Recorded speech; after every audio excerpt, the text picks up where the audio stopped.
ちっちゃ全然出っ張ってないんですよ。ここなんですよね。反応してから押すまでのロスは少なくなりますよね。こういう機械にスイッチをはめてとにかく連打すると。うわー出た。皆さんこんにちは。リレフトロート G の時戸でございます。はい、助手の小作です。今回は第19回の格ゲー研究室となっております。で、格ゲー研究室というのはですね、格闘ゲームのプレイ向上のために、様々なことに科学的に検証する企画となっております。はい。でですね、今回はですね、はい、去年11月に公開した、格ゲー研究室第15回時戸のボタン改造誌にて、現在オリジナルのボタンを制作中ですということをですね、話しましたよね。言ってました。そうなんです。で、それがですね、なんといよいよ形になってきましたので、今回はそちらの方をね、ご紹介させていただこうと思っております。はい。ということで、制作にですね、多大に、ご協力いただいているエンジニアのポンタさんにも、ゲストにお越しいただいております。はい。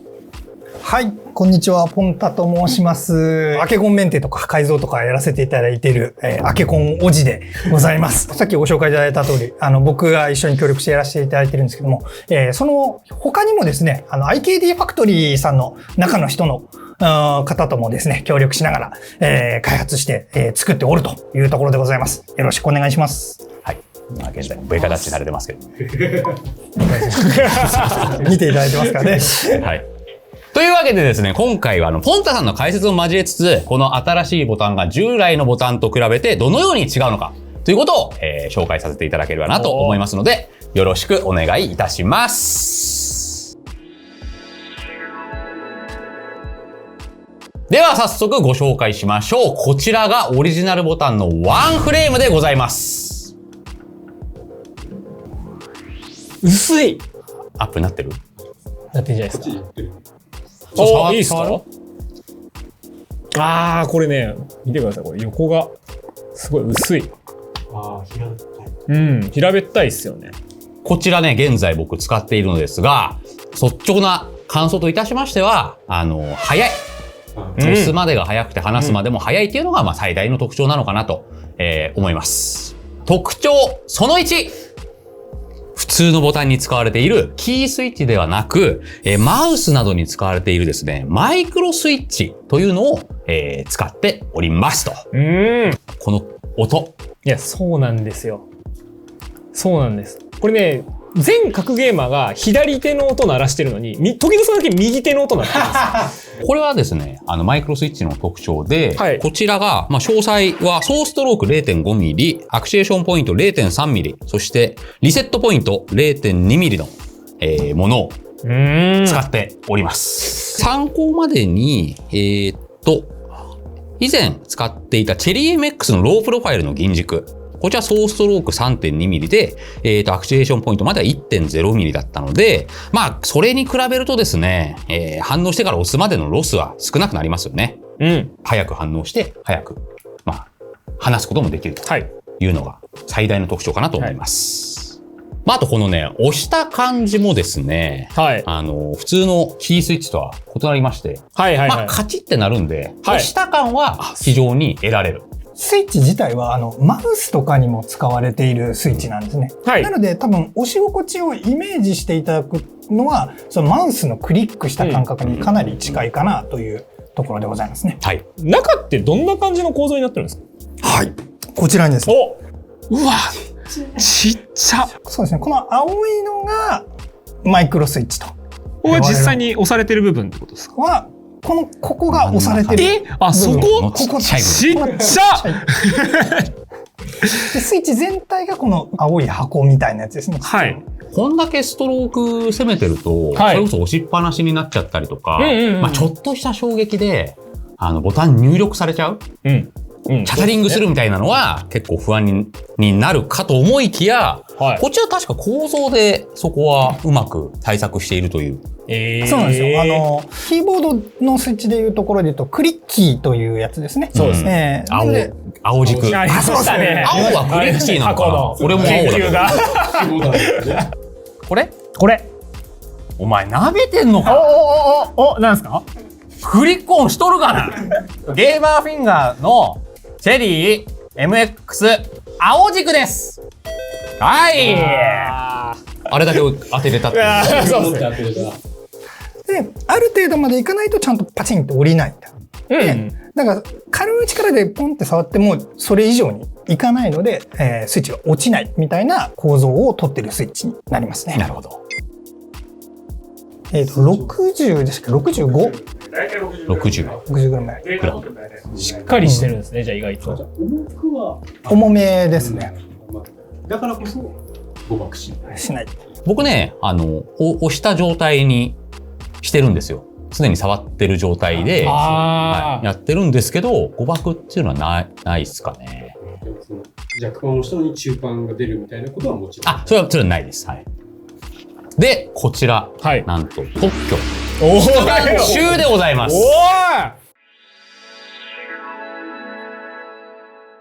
特徴2、はい、こちらですね。コンパクト、さらに従来ボタンと互換性あり。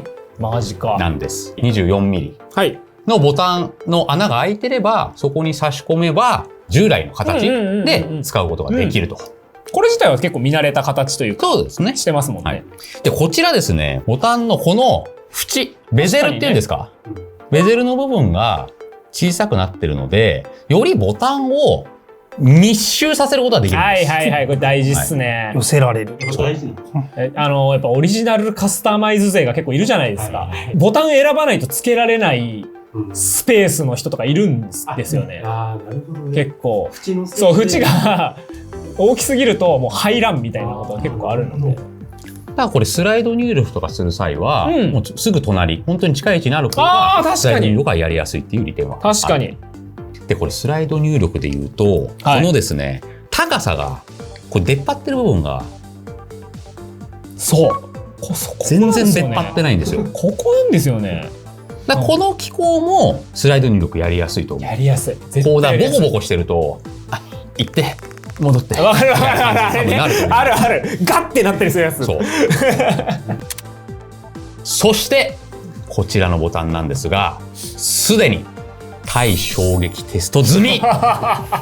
100万回以上もう一晩中バーって出た押しまくると、こういう機械にですねスイッチをはめてこうとにかく連打するというものですね。すごいですね。1秒間15回。1秒間15回。高橋君。確かに。確か5キロとかでやったんでしたっけ？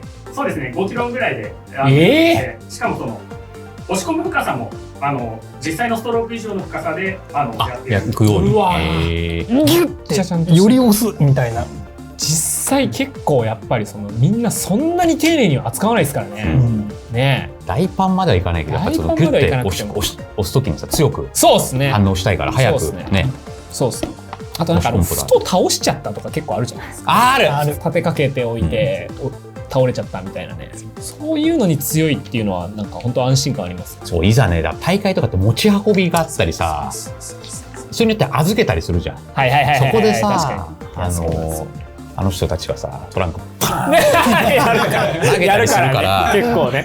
そういう衝撃をやっぱりね想定すると対衝撃試験っていうのはトランクに入れられる。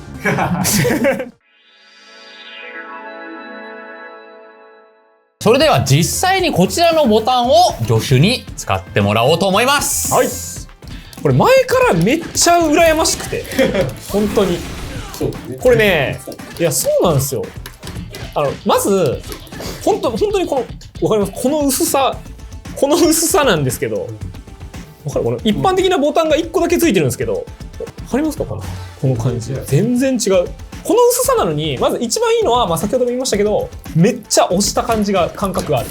だからね、違和感がない、意外と。なんか新しいボタンに変えることによって、こう違和感が多分多少なりとも生まれると思うんですけど、それが多分かなり少ないと思いますね。重さは変わんない？60重い。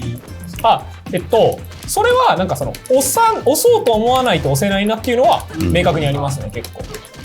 てかマウスのクリックってちゃんと押した感があるじゃないですか。まさになんかそれと同じ感じっていう感じです。あとね、一応これ、本当に些細なメリットがあって、はい。PC 版で、はい。ソシャゲやるじゃん。はい。で、カチカチやるじゃん。はいはいはいはいマウスクリックして。はい。ああ、もうあんたまたカチカチして、みたいな風にはい。怒られることない。どういうことどういういや、もうプロだから、はいはいはい。格ゲーの練習はいいよ。はい。でも、まあ、カチカチしてるじゃん、みたいな。今やってないじゃん、みたいな。そう。ほかげで遊ぶなっていうことですか。で、それも、なるほどこっちを混ぜることによって、この、あのカチカチどっちなんだろう、みたいな風に、確かにね。いやグラフになるちょっとブラフになる。お母さん対策でしょ。まあでもなんかそれにあれしてってわけじゃないですけど、結構静かだなっていうのもあると思います。やっぱそこもこだわって静音性については、じゃあ、そうですね。お願いします。そもそもソーストロークが 0.5 ミリなんですね。他のキースイッチのアクチュエーションよりも狭いぐらいのソーストロークなんで、移動距離が小さいということは、こういう手の叩きとこっから落とすのだと音が違いますよね。っていうので、まずはそこでまず、音が小さくなっているというのはかなり大きく影響しているというところですね。それではですね、先ほど紹介したこのボタンの特徴であるベゼルの部分が小さい、並びに高さ、出っ張りが短いということにより、スライド入力がね、非常にやりやすいボタンとなってますので、そちらを利用してですね、私が秘伝の術をやりたいと思います。秘伝の術。キャラクターはこちらです。もう秘伝の術でしか出てこなさそうな感じ。うわー、出た。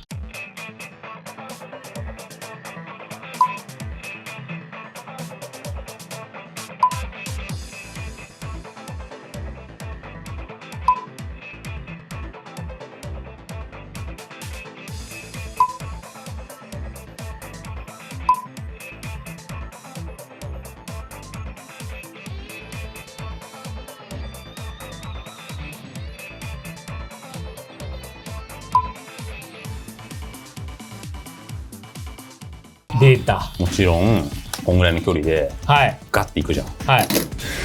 出た。おお。今のはちょっと X 行きですね。ある8速国したら X 上げないといけないってルールありますか？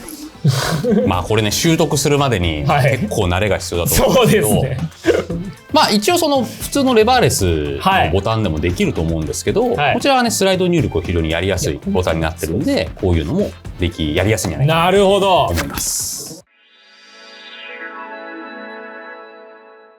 改めて、触ってみて小坂さんどうでしたか？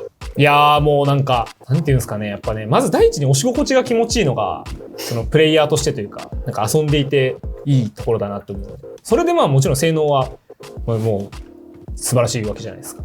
もう早く欲しいです。欲しいですか？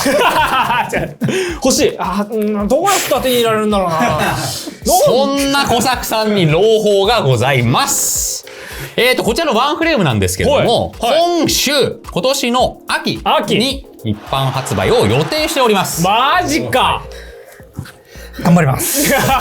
でですね、さらに4月の27日にはいエボジャパンあるじゃないですか。はいありますねでエボジャパン中にポンタさんがこちらのボタンを持って、会場を練り歩くと。はい。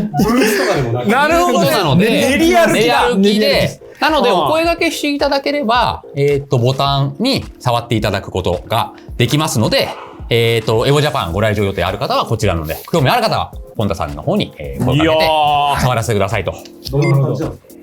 でですね、ちょっと作っちゃいまして、こんな感じで、この T シャツを着てですね、さらにですね、こういう、ちゃんといろんなボタンとこう触り分けて、体感いただけるのをですね、こんな感じでですね、首から下げて、こうやってこう、いかがですかってこう練り歩いておりますので、皆さんお声掛けください。で、こちらの方のブランドサイトも、近日オープン予定となっております。X のアカウント方も、公開されております。されておりますので、そちらのフォローよろしくお願いいたします。で、僕の方はですね、このボタンを使ってエボジャパン、出てまいります。おーなんとかしてね、そうだ好成績を収めたいと思っておりますので、こちらの方も何卒ね、よろしくお願いいたします。以上、格ゲー研究室でした。今日紹介したワンフレームについては、公式のね、ブランドサイトや X の方で、またまた続報があると思いますので、そちらの方をぜひね、チェックしていただければなと思います。それでは本日はこの辺で、また。